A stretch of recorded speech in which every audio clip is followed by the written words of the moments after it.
So we're here with Mark Kleanthous. He's a multi-Ironman, multi-triathlete, Yeah, I am, and yes. you've done your endurance or long ultra marathons as well, ultra distance events. I have, yes. I've done 450 triathlons, 35 Ironman races, 2 doubles and a triple, which took me 45 hours, 58 minutes and 29 grueling seconds. There you go. If you wanted to know statistics, you got them right there.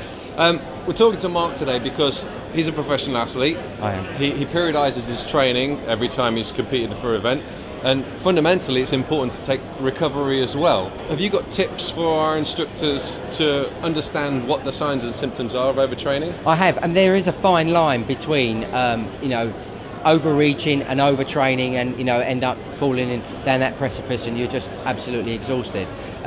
When we have the first signs, really, is when we have food, for example, and it doesn't give us the energy, and we still feel tired. That is the first key sign that you need to be aware of. Okay. And if that happens, then you reduce your calorie intake just a little bit.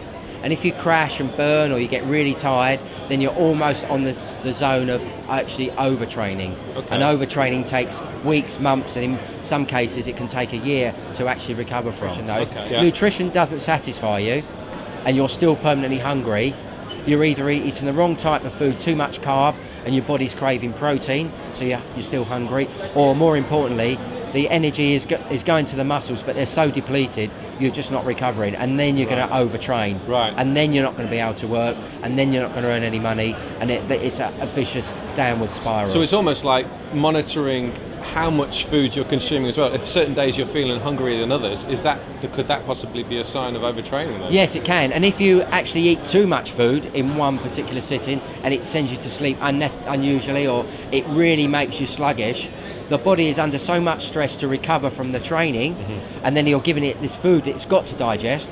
The blood's being diverted to the stomach rather than the muscles, and then it just wears you out. Or if you get these mood swings where you digest the food, feel really good for 10 or even half an hour, and then you get tired again, you're just not regulating your nutrition on a regular basis, or you are generally risking overtraining. And remember, overtraining can take not weeks, it can take months to recover from. Thirst can be a great one as well. Yeah. If you've got permanent headaches and you're drinking lots of water, you're not actually satisfying your hydration levels, because it needs to be more electrolyte.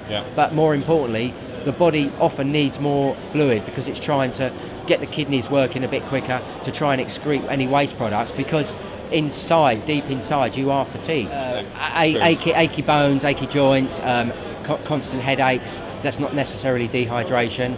A great one is actually, I use a stair test.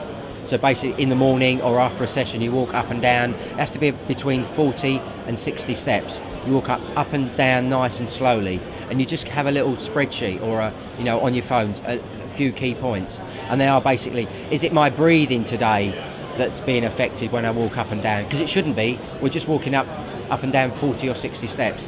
Is it my legs are screaming as I'm going up and down? And that's a bad sign. That means that you're really deep fatigue. If your legs scream when you get to the top, it means maybe your nutrition wasn't very good post-race training, in between sessions, and nutrition will actually get you back on track. And the long-term effects of overtraining, I guess they can be quite severe as well? They're extremely severe. I mean, I've actually overtrained a couple of times, but obviously, once was an error, I always consider it, and if you do something twice, it's a mistake. Right. So that, the second time, I really learnt from my mistakes. When I did the triple Ironman, for example, the 7.5 mile swim, the 336 mile bike, and the triple marathon, took me 45 hours and 58 minutes. I was only up for 53 hours, but and then I felt so great after that race. I was buzzing, I thought I could take on the world. An Ironman would be a walk in the park. And so I started doing all these Ironman races, these marathon races, and I got slower and slower and slower. And basically, my hair was, I haven't got much hair, but I had a bit more then, but it was falling out. I was permanently tired, my legs were screaming walking upstairs. I was getting restless leg syndrome, so at night when I was sleeping, my body wasn't thinking it was cycling or running, they just couldn't get comfortable. They wanted to move, they wanted to keep the circulation going, they didn't want to lay still. Feel very restless. So restless legs is generally a sign of between overtraining and overreaching. You've got some more tips in your book, of course. I have. It's the complete book of triathlon training. It's everything you need to do your first triathlon, go faster, and more importantly, to stop you overtraining.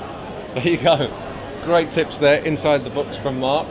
Thanks for spending some time with us today. It's been a pleasure. Thanks for having me on. One last word.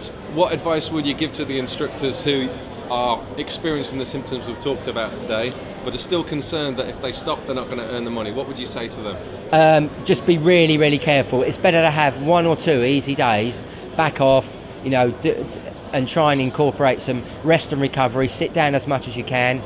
My philosophy is, if we're standing up and we've got the opportunity to sit down, I'll sit down. If I'm sitting down and I've got the opportunity to lie down, if I can lie down, I will sleep. Even a power nap, that will speed up the recovery. There we go then. Power naps on the tube, power naps on the buses is the way forward then. It is. I think. But try not to lie on the floor on the bus floor. It might be a little bit dirty, right? And certainly don't sleep when you're driving. That's right. Thanks, Mark. Been a pleasure. Thank you.